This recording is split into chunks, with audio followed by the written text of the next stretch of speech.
Alrighty then, it's time for a Jungle Pantheon game. Let's get this show on the road. And yeah, this is one of those games where I decided, hey, you know what would be cool? Winning the game in 10 minutes. So I decided to play Jungle Pantheon. Though in reality, it was more of a panic pick because I had like 10 seconds to pick something. And I saw the enemy team and I decided I need to pick something aggressive, shut them down. They can't really invade me in the jungle. They're pretty easy to kill or at least gank. So, I'll be able to damage them. So Pantheon seemed like an okay choice. Anyways, get level 2 quickly, and then I notice in the map, look at the map, mini-map, both my mid lane and the top lane are sort of exchanging blows. Yasuo's getting extremely aggressive, chunking himself down, and the enemy Malzahar, or his opponent Malzahar. Malzahar doesn't die, and Yasuo decides to stick around with such low health, so a flash WQ and then stab in the butt, and then another Q brings him down. Pretty easy first blood for me, so hooray! Getting him killed allows me to get level 3, which has red buff, and I go towards ganking Cho'Gath, who is also super aggressive. Thankfully, Nautilus noticed me coming and got him with his Q. I dodge Cho'Gath's Q, and we easily destroy him. He makes a mistake of sort of flashing and still moving back towards me. I guess his positioning with his map or his mouse was really poor, and he clicked like a madman and got himself killed by eating too much of my E. He could have easily dodged that and probably survived with just a sliver of his health. So that was a pretty fortunate kill for me. On the other side of the map, though, my bottom lane seems to be having quite a bit of issues. They're not exactly dying too much. Shen did die, but they are sort of, complaining, saying they need some help. I can't really gank against a Poppy, though. Poppy is just frustrating for a lot of jungle gankers, especially someone who kind of all-ins. So it's just kind of, I'm trying to farm up a bit and waiting for my opportunity to sort of naturally arise upon itself. Anyways, the enemy Yasuo, despite being killed low level, he's still getting really aggressive, or at least pushing a lot. So this sort of opens himself up to getting killed. He goes against the Malzahar, and you saw I was already there just to sort of jump him, chunk him for a lot of damage. Hecarim shows up, but even if my teammate wasn't teleporting in, it would have been a pretty bad counter gank. So they both just die, therefore, essentially. Well, Hecarim didn't need to die. Yasuo was probably going to die. So that's kind of bad for them. And I get all the kills on myself. That is both a good and a terrible thing. We've talked about this before in other videos.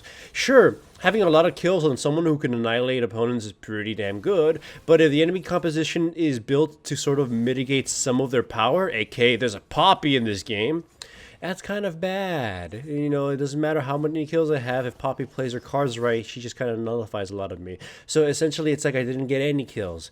For some reason, Hecarim decides to invade me, which is stupid, and gets himself killed.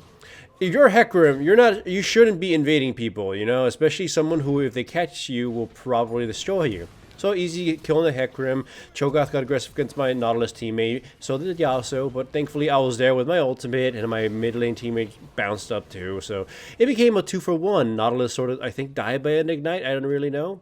But yeah, so yeah, it's pretty good. 6-0-1. The only other person in my team who has a kill is Malzahar, and like I say, that's pretty bad. Especially since the first item I'm trying to purchase is Pantheon sort of doesn't allow me to have this massive spike early. It's like this weird delayed spike. So I'm not exactly getting too strong so far. I made the wrong item choice essentially. I'm going with a classic Black Reaver, but I should have taken more advantage of the fact that I'm really fed and probably gone with some, like a Duskblade or something, with a lot more upfront lethality instead of this weird build path this weak build path by the Black Cleaver. Anyways, unfortunately here, we kind of stick around too long, and Hecarim comes in with full health and his ultimate, knocks us back into the Cho'Gath. I get eaten before I get another wave of my combo, which might have made a big difference and been able to possibly finish off the Cho'Gath, but no, I get dropped. So they get 2 kills there, plus my delicious bounty. It's 6 and 8, and look at their kills.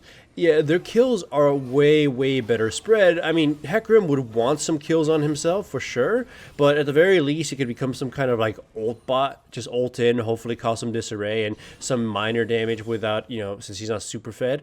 But the rest of his team definitely having those kills on them is pretty big. Essentially, ignoring me, or not even ignoring me because my farm isn't all that good, the enemy team's power is pretty much better than my team's overall power. It's just fortunate that I kind of show up at the right time and I'm able to kill some of their attempts at making things. The bad thing is that considering who I'm playing and considering what I have to try to do, like save the Shen's life in that case, I can't hold back on my damage, which inevitably leads to me getting some kills. So now I'm 8-1-1 and Malzahar has 2 kills. My Kai'Sa is 0-3. That's really bad. I mean, her farm isn't the worst, but her having no kills versus her opponent having 3 kills is a pretty big deal. The Nautilus himself, it doesn't really matter how many kills he has or not, but he is getting spanked, at least comparatively to the Cho'Gath. Here we gank the Cho'Gath, and obviously being, teamed up by 3 guys, it's just, there's only so many things they can go through. But yeah, aside from top lane, I guess, my other lanes are completely getting demolished. We lose so many towers, and we really can't get any revenge kills. And then here comes probably one of the more pivotal moments of the game. I tried jumping on the Yasuo, and then I ult in to try to cut him off because I thought he was going to keep going here. But my Nautilus is way too far away, and everybody else sort of reacted strangely to this, and I get easily destroyed. Of course, it was me being overambitious, combined with the weird decisions by the rest of the team too in response to that. And like the Nautilus here, for some reason, deciding thinking he could possibly kill a Hecarim and a Yasuo, that it caused a colossal swing in the enemy team's favor. Once again, look at their spread comparatively to mine. It is, again, partly my fault that a lot of it could be considered my fault that a lot of the gold didn't get spread around a lot. But this is kind of the gamble you take with a champion like this, who's damage is extremely front loaded and who has to sort of kill somebody really quickly before or else they'd escape. And if I don't get any kills early on, I would negatively snowball. So yay, the enemy team is extremely more powerful than my team because their farm all around is just better and their kill spread is immaculate. Yeah, they got more deaths, but it's better to have that kind of spread than it is on mine. And all I really have is a black cleaver to show it, because since my farm didn't really keep up, I was just kind of making do with the kills. Anyways, a Herald fight that goes extremely bad because once again, the Shen sort of initiated strangely and allowed himself to get chunked down before the rest of my team could sort of properly respond. And here we go. It's another, basically a wipe. I didn't really get to join that fight. Hecarim tries to dive me for some reason, but, just a W as soon as he's about to hit me allows me to block the majority of that damage. Sounds the ultimate, right? And now we're losing inhibitors. Now we're losing inhibitors, and they were pounding at our base. And we are now in the defensive despite having a pretty damn gorgeous early game, at least when it came to me dealing with the lanes. So if anything, this video is kind of a big lesson of a lot of things, right? A lesson I've sort of extrapolated in the past. Having a lot of gold on top, pushed on top of one character, especially if the enemy team is sort of built to be able to deal with that. Because, Pantheon was one of the first picks of the game rather than Poppy. Poppy, I think, was the last pick on the enemy team side.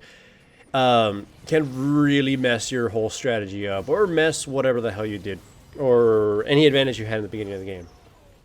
And if your team doesn't really have the best sort of damage going into the team fight phase, then you're just kind of gonna lose. So it doesn't matter how badly you beat the enemy team if their comp is good too. So yeah, lots of lessons learned. I mean, lessons I already knew, but lessons that are pretty much shown in this video. And again, Black Cleaver, it was probably one of the worst choices I could have made given how fed I was. I thought, my whole team would sort of roach on the enemy team and just sort of dominate, but nah, we had too many setbacks to make the Black Cleaver totally worth it. So alas, it's pretty much a loss. My team decided to surrender because we knew we completely got destroyed. But hey, you can't enjoy your victories without any losses. And if you liked this video, remember to give it a like. And if you aren't subscribed, make sure to subscribe. And if you are subscribed, make sure to hit the little bell up there somewhere so you actually get notifications to my videos, because YouTube and stuff.